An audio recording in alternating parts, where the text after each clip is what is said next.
Have you made it? Have I made it? Yeah. Yeah, I think so. Okay. Yeah. I can, keep a roof over my head. I can support my family. I get to do work that I love and I feel fulfilled by. Yeah.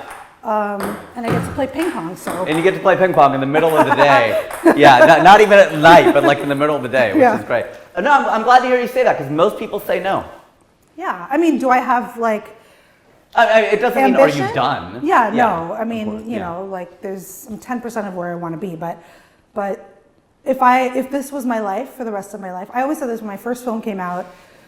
It was such an amazing experience because that film, A Suitable Girl, it was so personal and I was so proud of it. It took 7 years to make. Wow. I was so proud of it. And it was like what I wanted it to be, really reflected everything that I hoped, that would go into that film. Mm-hmm.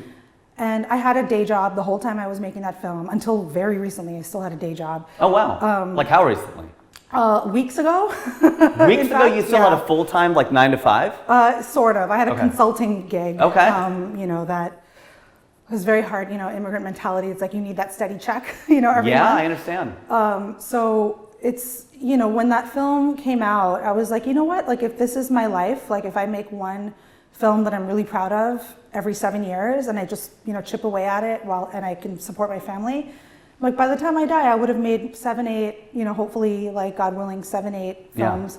Like that's a great legacy to leave behind. And so I'm like, no matter what happens, like out there in the universe, like that's my touchstone. Is like if I can just have a handful of work that really feels like I'm proud of, and that feels like a legacy for me to leave behind that'll outlive me.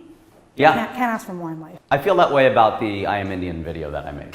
Yeah. Because it got, I don't know, 100 million views. I don't even know what the number is because it went viral on WhatsApp. Yeah. But I was sitting in crazy. I was sitting in Bangalore and dining table, whatever, at somebody's house, and we were like a couple of us were talking about it. I was like, I don't even know how many people have seen it. And this guy, like, I don't even know him. He doesn't even look up from his phone. He goes, "Everybody's seen your video, bro." And it was just funny. I was like, "What do you mean everybody?" He goes, "I mean everyone who's got a phone in India has seen your video." Yeah. I go, crazy. Like, that's nuts. Yeah. But I was like, I'm not going to make that claim. I made 50 million for a long time. I was like, I'll just say 100 million now. People are like, it's well over that, but just say it. Yeah. But the idea is that the video inspired a lot of people. Parents who go, I've always wanted my kids in this country, in the United States, to feel Indian. Yeah. And they never were proud of it until they saw your video. That's amazing. And I'm like, what an amazing thing. You're done. Yeah. Mic drop. That's a mic drop. Yeah. And you just feel like, as an artist, that's what you want. Yeah. Because there's so many people who have so much commercial success. Yeah. They get to the end of it, they're like, I don't know if I ever said anything. Yeah.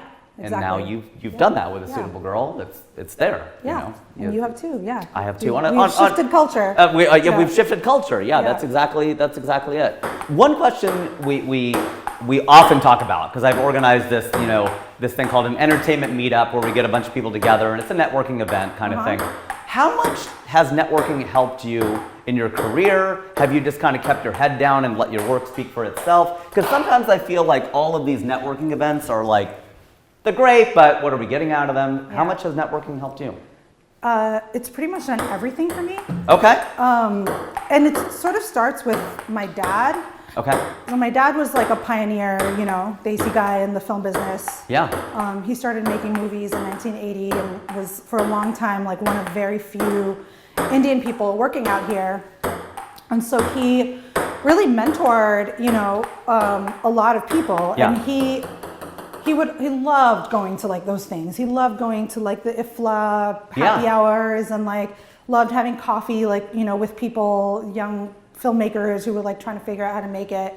And a lot of those people are now like huge filmmakers or executives. Like the number of times I go into like a pitch or a meeting and somebody sees my last name and they're like, "Oh, are you related to Jag Mundhra?"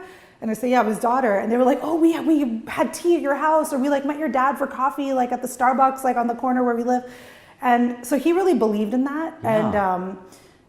And he never did it with like any specific aim in mind. Like, what am I going to get out of this? It was just who he was. It was who he was. He wanted to build community. He wanted to share information and resources and encourage people, and then also tap into people. Like he learned a lot from like younger people too. I've been the beneficiary. Like that's my inheritance. Sure. Honestly, like I've been the beneficiary of all of that like amazing goodwill. That he has. Among the Desi people in the film industry. But also like I try to embody that too. So I think when you go into those networking situations with like how many like connections am I going to get that's going to lead me to this or that, you're going to feel disappointed all the time. Yeah. But if you go into it being like, I'm just going to like be with my community, and if I always go into those situations thinking if I leave with like one meaningful conversation, like if I connect with one person and have a great conversation and follow it up, and like who knows where that could lead me. It could be something that pays off in a week, or it could take 10 years. Sure. But if I've connected with somebody and feel like I've really made like a friend in the industry, one person out of all of those meetings, it's a huge win for me. So that's, yeah.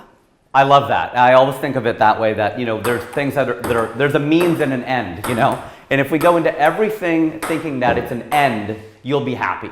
Yeah. If you think of it as a means, you're going to be miserable. Exactly. You're like, what is this going to lead to? What is this going to lead to? What is this going to lead to? Yeah. If you're always asking that question, you're never living in the moment. You're never living in the present. And you're always trying to use people or use this, or let me use this to parlay that into that. It's like, there's too much of that. Yeah. And it's like, if you could just approach it, do the work, Yeah. tell people about the work. I'm not saying you just have to Yeah. keep your head down and not do it, or Yeah. not tell anyone about it. Yeah. But I do feel at the end of the day that, like, if you just go, well, I got to do that. That Yeah. was a thing that existed and now Yeah. exists in the world. Yeah. Then that's it. Yeah, exactly. Let me just do the ending. So we really want to thank you for joining us, Smriti Mundhra, pleasure. daughter of Jag Mundhra, Yes. on That's what how do I you like bring be to the identified. table. Yes, that's a lot of what he brought to the table, Yes. and part of why you're here. But of course, your own work and your own talent, your own skill as a producer, director, writer, and it's really an honor to have you grace us with your presence, because you're so successful, currently successful, and there's so much more to go. So we really want to thank you for being here today. And if there's anything you want to wrap up with, you want to tell people where to find you, or anything you want to say to the camera or to me, you're welcome to. No, just thank you for creating the space for all of us to share and talk and learn from each other. And it's great questions, great coffee, great game. I had a blast. I'm so appreciative. Thank you so much. Well, thanks everyone for joining us on What Do You Bring to the Table? I've been your host, Rajiv, and I still am.